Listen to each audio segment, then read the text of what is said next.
ರಾಜಸ್ವ ಸಂಗ್ರಹಣೆಗಿರುವ ಈ ನಿರ್ಬಂಧಗಳ ನಡುವೆಯೂ ರಾಜ್ಯವು ಆರ್ಥಿಕ ಬೆಳವಣಿಗೆಗೆ ಜನಕಲ್ಯಾಣ ಮತ್ತು ವಿತ್ತೀಯ ಶಿಸ್ತನ್ನು ಸಮತೋಲನದಲ್ಲಿ ಕಾಯ್ದುಕೊಳ್ಳಲು ವೆಚ್ಚ ನಿರ್ವಹಣೆಗೆ ಆದ್ಯತೆ ನೀಡಿದೆ.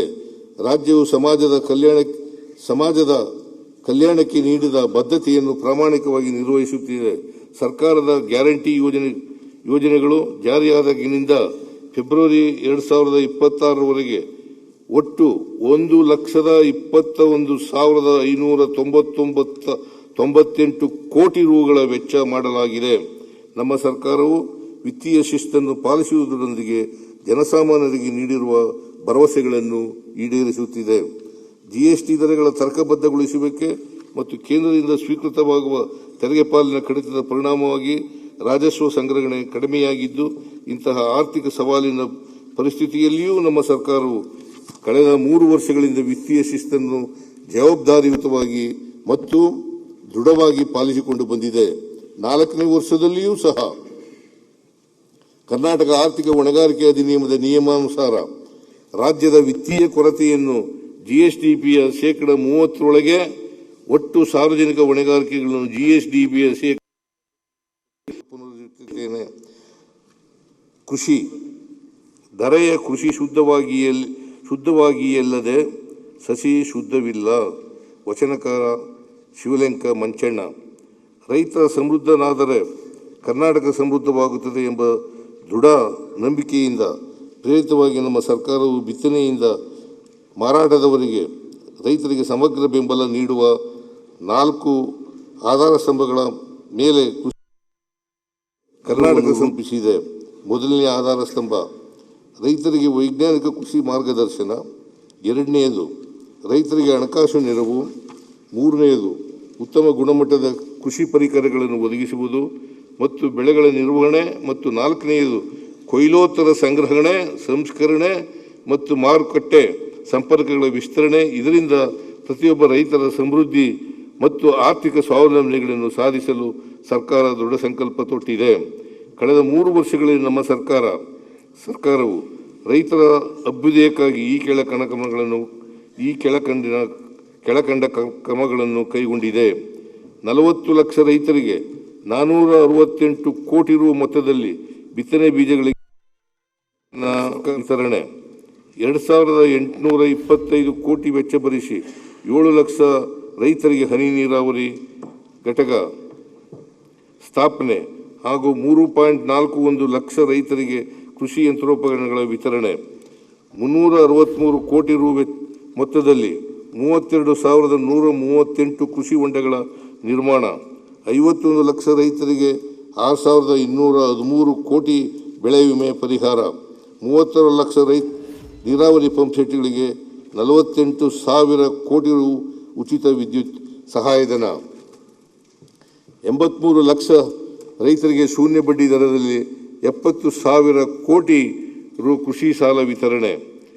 ಉತ್ಪಾದನೋತ್ತರ ಕೃಷಿ ಚಟುವಟಿಕೆಗಳಾದ ಸಂಸ್ಕರಣೆ, ಮೌಲ್ಯವರ್ಧನೆ, ಮೌಲ್ಯ ಸರಪಳಿ ಅಭಿವೃದ್ಧಿ, ಕೃಷಿ ತ್ಯಾಜ್ಯಗಳ ಮರುಬಳಕೆ ಹಾಗೂ ಮಾರುಕಟ್ಟೆ ಸಂಪರ್ಕಗಳನ್ನು ಸಮಗ್ರವಾಗಿ ಬಯಲುಪಡಿಸುವ ಮೂಲಕ ಗ್ರಾಮೀಣ ರೈತರಿಗೆ ಸ್ಥಿರ ಮತ್ತು ಹೆಚ್ಚುವರಿ ಆದಾಯ ಮೂಲಗಳನ್ನು ಸೃಜಿಸುವ ಉದ್ದೇಶದಿಂದ ಮುಖ್ಯಮಂತ್ರಿ ಕೃಷಿ ವಿಸ್ತಾರ ಯೋಜನೆಯನ್ನು ಮುಂದಿನ 3 ವರ್ಷಗಳಲ್ಲಿ 100 ಕೋಟಿ ರು ವೆಚ್ಚದಲ್ಲಿ ಅನುಷ್ಠಾನಗೊಳಿಸಲಾಗುವುದು. ರಾಜ್ಯದಲ್ಲಿ ಸಿರಿಧಾನ್ಯ ಮತ್ತು ಸಾವಯವ ಉತ್ಪನ್ನಗಳನ್ನು ಉತ್ತೇಜಿಸಲು ನಿರ್ಮಿಸಲಾಗುತ್ತಿರುವ ಮಿಲೆಟ್ ಹಬ್ ಅನ್ನು ರೈತರು, ಗ್ರಾಮೀಣ ಯುವಕರು ಮತ್ತು ನವ ಉದ್ಯಮಿಗಳಿಗೆ ತಾಂತ್ರಿಕ ಸಹಾಯ, ಸಂಸ್ಕರಣಾ ಸೌಲಭ್ಯ, ಗುಣಮಟ್ಟ ಪ್ರಮಾಣೀಕರಣ ಮತ್ತು ಮಾರುಕಟ್ಟೆ ಸಂಪರ್ಕಗಳನ್ನು ಒಂದೇ ಸೂರಿನಡಿ ಕಲ್ಪಿಸುವ ಏಕ ಗವಾಕ್ಷಿ ವ್ಯವಸ್ಥೆಯೊಂದಿಗೆ ಸ್ವಾವಲಂಬಿ ಸಂಸ್ಥೆಯನ್ನಾಗಿಸುವುದು. ರೈತರಿಗೆ ಮಣ್ಣು, ನೀರು, ಬೀಜ ಹಾಗೂ ರಸಗೊಬ್ಬರ ಪರೀಕ್ಷೆಗಳಲ್ಲಿ ನಿಖರ ಫಲಿತಾಂಶಗಳನ್ನು ಒದಗಿಸಿ ಕೃಷಿ ಉತ್ಪಾದಕತೆ ಹೆಚ್ಚಿಸಲು ಇಲಾಖೆಯ ಎಲ್ಲ ಪ್ರಯೋಗಾಲಯಗಳಿಗೆ NABL ಮಾನ್ಯತೆ ಪಡೆದು ವಿಶ್ವಾಸಾರ್ಹ ಹಾಗೂ ವೈಜ್ಞಾನಿಕ ಪರೀಕ್ಷಣಾ ಸೇವೆಗಳನ್ನು ಒದಗಿಸಲಾಗುವುದು. ನೂತನ ದ್ವಿದಳ ಧಾನ್ಯ ತಳಿಗಳ ಬಿತ್ತನೆ ಬೀಜಗಳ ಬಳಕೆಯನ್ನು ರೈತರಲ್ಲಿ ಪ್ರೇರೇಪಿಸಲು ನೀಡುತ್ತಿರುವ ಸಹಾಯಧನವನ್ನು ಹೆಚ್ಚಿಸಲಾಗುವುದು. ಮಣ್ಣಿನ ಸಾವಯವ ಇಂಗಾಲ ಹಾಗೂ ಅದರ ಭೌತಿಕ, ರಾಸಾಯನಿಕ ಮತ್ತು ಜೈವಿಕ ಗುಣಮಟ್ಟವನ್ನು ಹೆಚ್ಚಿಸುವ ಮೂಲಕ ಪರಿಸರ ಸ್ನೇಹಿ ಮತ್ತು ಸುಸ್ಥಿರ ಕೃಷಿ ಪದ್ಧತಿಗಳನ್ನು ಉತ್ತೇಜಿಸಲು ವಸುಧಾಮೃತ ಕಾರ್ಯಕ್ರಮವನ್ನು ಮುಂದಿನ 3 ವರ್ಷಗಳಲ್ಲಿ ಜಾರಿಗೊಳಿಸಲಾಗುವುದು. ಬೆಳೆಗಳಲ್ಲಿ ಕೀಟ ಹಾಗೂ ರೋಗಗಳನ್ನು ಆರಂಭಿಕ ಹಂತದಲ್ಲಿಯೇ ಪತ್ತೆ ಹಚ್ಚಿ ಇವುಗಳನ್ನು ನಿಯಂತ್ರಿಸಲು ಅಗತ್ಯವಿರುವ ಪರಿಸರ ಸ್ನೇಹಿ ಜೈವಿಕ ಕೀಟನಾಶಕಗಳ ಜೊತೆ ಇತರೆ ಸುರಕ್ಷಿತ ನಿರ್ವಹಣಾ ಕ್ರಮಗಳ ಶಿಫಾರಸುಗಳನ್ನು ರೈತರಿಗೆ ಸಕಾಲದಲ್ಲಿ ಒದಗಿಸಲು ಸಸ್ಯ ಸಂಜೀವಿನಿ ಯೋಜನೆಯನ್ನು ಮುಂದಿನ 3 ವರ್ಷಗಳಲ್ಲಿ ಅನುಷ್ಠಾನಗೊಳಿಸಲಾಗುವುದು. ರೈತರಿಗೆ ಒಂದೇ ಸೂರಿನಡಿ ಹವಾಮಾನ, ಮಾರುಕಟ್ಟೆ, ಕೃಷಿ ತಾಂತ್ರಿಕತೆ ಮತ್ತು ಇಲಾಖಾ ಮಾಹಿತಿಯನ್ನು ತ್ವರಿತವಾಗಿ ಒದಗಿಸಲು ಕೃಷಿ ಇಲಾಖೆಯ ರೈತರ ಕರೆ ಕೇಂದ್ರವನ್ನು ಆರ್ಟಿಫಿಷಿಯಲ್ ಇಂಟೆಲಿಜೆನ್ಸ್ ತಂತ್ರಜ್ಞಾನದಿಂದ ಉನ್ನತೀಕರಿಸಲಾಗುವುದು. ಚಿತ್ರದುರ್ಗ ಜಿಲ್ಲೆಯ ಬಬ್ಬೂರಿನ ಜಿಲ್ಲಾ ಕೃಷಿ ತರಬೇತಿ ಕೇಂದ್ರವನ್ನು ರಾಜ್ಯ ಮಟ್ಟದ ಕೃಷಿ ಉದ್ದಿಮೆ ತರಬೇತಿ ಕೇಂದ್ರವನ್ನಾಗಿ ಉನ್ನತೀಕರಿಸಲಾಗುವುದು. ಕೃಷಿ ಚಟುವಟಿಕೆಯಲ್ಲಿ ರೈತರ ಸಮಯ ಹಾಗೂ ಶ್ರಮ ತಗ್ಗಿಸುವುದರೊಂದಿಗೆ ಉತ್ಪಾದನಾ ವೆಚ್ಚವನ್ನು ಕಡಿಮೆಗೊಳಿಸುವ ನಿಟ್ಟಿನಲ್ಲಿ ಅತ್ಯಾಧುನಿಕ ನಿಖರ ಬಿತ್ತನೆ ಮತ್ತು ನಾಟಿ ಯಂತ್ರಗಳನ್ನು ಹೈಟೆಕ್ ಹಾರ್ವೆಸ್ಟರ್ ಹಬ್ ಯೋಜನೆಯಡಿ ಸೇರ್ಪಡೆಗೊಳಿಸಲಾಗುವುದು. ಕೃಷಿ ಸಂಬಂಧಿತ ಕಸುಬುಗಳನ್ನು ಮತ್ತು ಸ್ಥಳೀಯ ಗುಡಿ ಕೈಗಾರಿಕೆಗಳನ್ನು ಪ್ರೋತ್ಸಾಹಿಸಲು ಹಾಗೂ ಸಣ್ಣ, ಅತಿ ಸಣ್ಣ ರೈತರಿಗೆ ಸ್ಥಳೀಯವಾಗಿ ಅಗತ್ಯವಿರುವ ಎಲ್ಲ ಚಾಲಿತ ಹಾಗೂ ಕೈಚಾಲಿತ ಉಪಕರಣಗಳನ್ನು ಕೃಷಿ ಯಾಂತ್ರೀಕರಣ ಯೋಜನೆಯಡಿ ಒದಗಿಸಲಾಗುವುದು. ಮಂಡ್ಯ ಜಿಲ್ಲೆಯ ಪಾಂಡುಪುರ ತಾಲೂಕನ್ನು ಸಂಪೂರ್ಣ ಸಾವಯವ ತಾಲೂಕನ್ನಾಗಿ ಸಾವಯವ ಪ್ರಮಾಣೀಕರಣ ವ್ಯವಸ್ಥೆಯನ್ನು ಜಾರಿಗೆ ತರಲಾಗುವುದು. ಹವಾಮಾನ ಬದಲಾವಣೆಗೆ ಹೊಂದಾಣಿಕೆ ಹಾಗೂ ತಗ್ಗಿಸುವಿಕೆಯ ರಾಜ್ಯದ ಪ್ರಯತ್ನಗಳನ್ನು ಬಲಪಡಿಸಿ ಕೃಷಿಯನ್ನು ಸುಸ್ಥಿರ ಹಾಗೂ ಪರಿಸರ ಸ್ನೇಹಿಯಾಗಿಸಲು ಭತ್ತದ ಕೃಷಿಯಲ್ಲಿ ನೀರಿನ ಬಳಕೆಯ ದಕ್ಷತೆಯನ್ನು ಹೆಚ್ಚಿಸುವ ಪರ್ಯಾಯ ತೇವ ಒಣಗಿಸುವ ಆಲ್ಟರ್ನೇಟ್ ವೆಟ್ಟಿಂಗ್ ಆ್ಯಂಡ್ ಡ್ರೈಯಿಂಗ್ ವಿಧಾನಗಳನ್ನು ಉತ್ತೇಜಿಸಲಾಗುವುದು.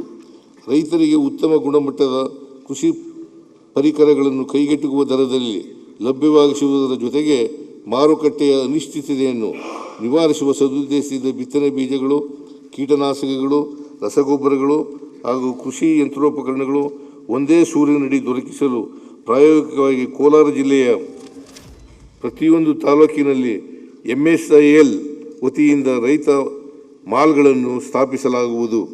ರೈತರಿಗೆ ಕಳಪೆ ಅಸುರಕ್ಷಿತ, ದೋಷಪೂರಿತ ಬೀಜಗಳು ಮತ್ತು ಕೀಟನಾಶಕಗಳನ್ನು ಪೂರೈಸುವುದನ್ನು ಹಾಗೂ ಕೃಷಿ ಪರಿಕರಗಳನ್ನು ಮಾರುಕಟ್ಟೆ ದರಕ್ಕಿಂತ ಹೆಚ್ಚಿನ ಬೆಲೆಗೆ ಮಾರಾಟ ಮಾಡುವುದನ್ನು ತಡೆಗಟ್ಟುವ ನಿಟ್ಟಿನಲ್ಲಿ ರಾಜ್ಯ ಸರ್ಕಾರವು ಕೈಗೊಳ್ಳಬೇಕಾದ ಕ್ರಮಗಳ ಕುರಿತು ಅಧ್ಯಯನ ಮಾಡಿ ಸೂಕ್ತ ಶಿಫಾರಸುಗಳನ್ನು ಸಲ್ಲಿಸಲು ರಾಜ್ಯ ಮಟ್ಟದ ಸಲಹಾ ಸಮಿತಿಯನ್ನು ರಚಿಸಲಾಗುವುದು. ತಜ್ಞರ ಕಾರ್ಯಸಾಧ್ಯತಾ ವರದಿಯ ಶಿಫಾರಸಿನಂತೆ ಅಥಣಿಯಲ್ಲಿ ಕೃಷಿ ಕಾಲೇಜನ್ನು ಸ್ಥಾಪಿಸಲು ಅಗತ್ಯವಿರುವ ಪ್ರಥಮ ಹಂತದ ಮೂಲಸೌಕರ್ಯ ಒದಗಿಸಲಾಗುವುದು. ನ್ಯೂಸ್ ಫಸ್ಟ್ ನಿರ್ಭೀತಿಯಿಂದ ನಿಮ್ಮ ಪರವಾಗಿ.